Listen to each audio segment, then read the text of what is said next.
Home selling, step 5, price your home to sell. Most sellers think pricing is just picking a number. It is not. Pricing determines whether your home sells easily or becomes a problem that has to be managed later.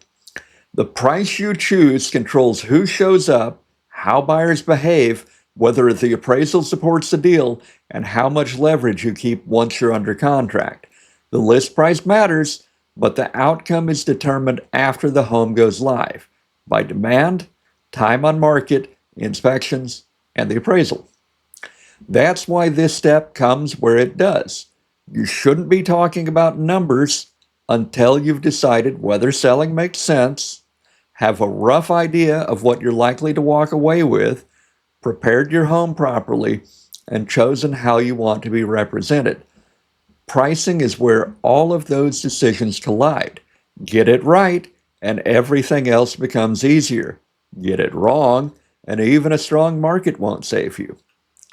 You're not choosing a number randomly. You're choosing a number the market will accept and the lending process will support. Pricing has to survive buyer psychology, inspection pressure, and appraisal review simultaneously. If it fails in any one of those places, the deal weakens, even if you like the number. This is also where the math from earlier steps stops being theoretical.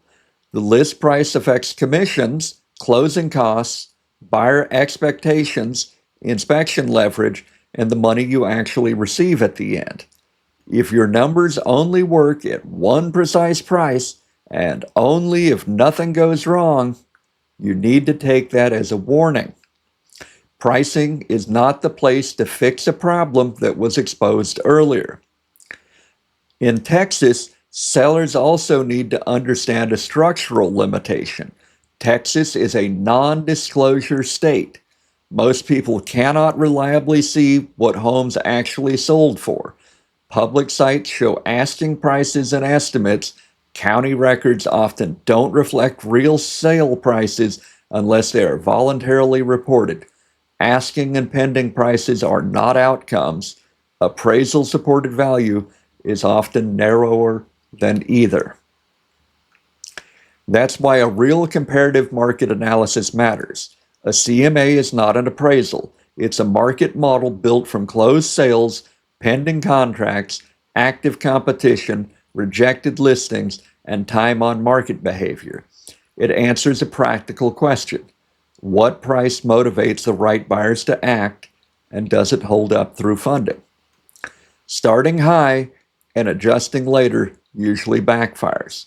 Overpriced homes sit, buyers grow skeptical, and leverage disappears. When the price is finally corrected, the cost shows up as reductions and concessions that exceed any savings the seller thought they were protecting.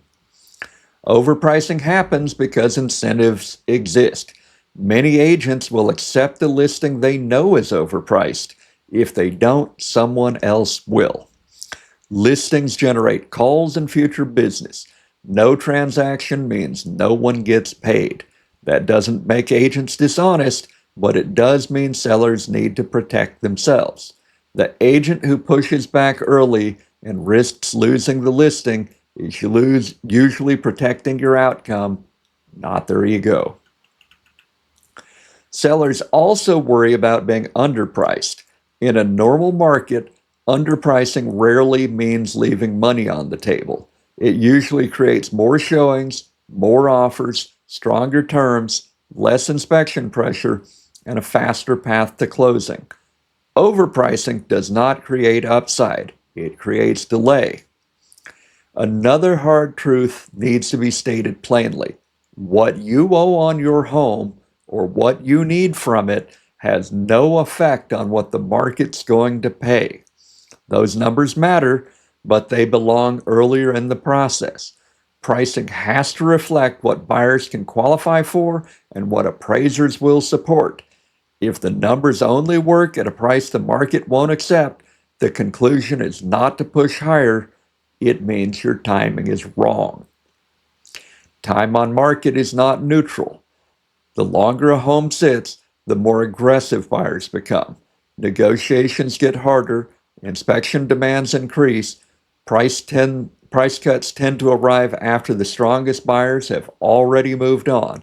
A fast sale does not mean you gave the home away. In most cases, it means you priced to match what the market would accept. Appraisal is not a formality. Appraisers exist to manage lender risk, not reward ambition. Pricing must assume third-party review from the beginning.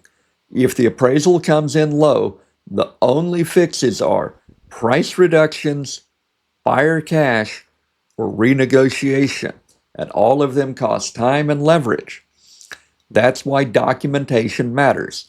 A clear pricing analysis and concise list of material improvements should be provided to the lender and their appraiser to support the contract price. This isn't manipulation, it's presenting relevant information from being missed. It reduces volatility and increases the chance that the deal closes on the terms as originally agreed. Good pricing isn't about extracting the last dollar from the buyer. It's about alignment. A defensible price attracts buyers who want the home for what it is, not buyers planning to lower the price later through inspections or appraisal pressure. That alignment makes negotiations calmer and closings more likely. If this step is done correctly, pricing becomes a stabilizer instead of a gamble. Once the home is positioned where the market will respond and the lending process can support it, the next step is execution. Launching the listing, managing showings, understanding and accepting feedback, and protecting leverage once offers arrive. That's where we go next.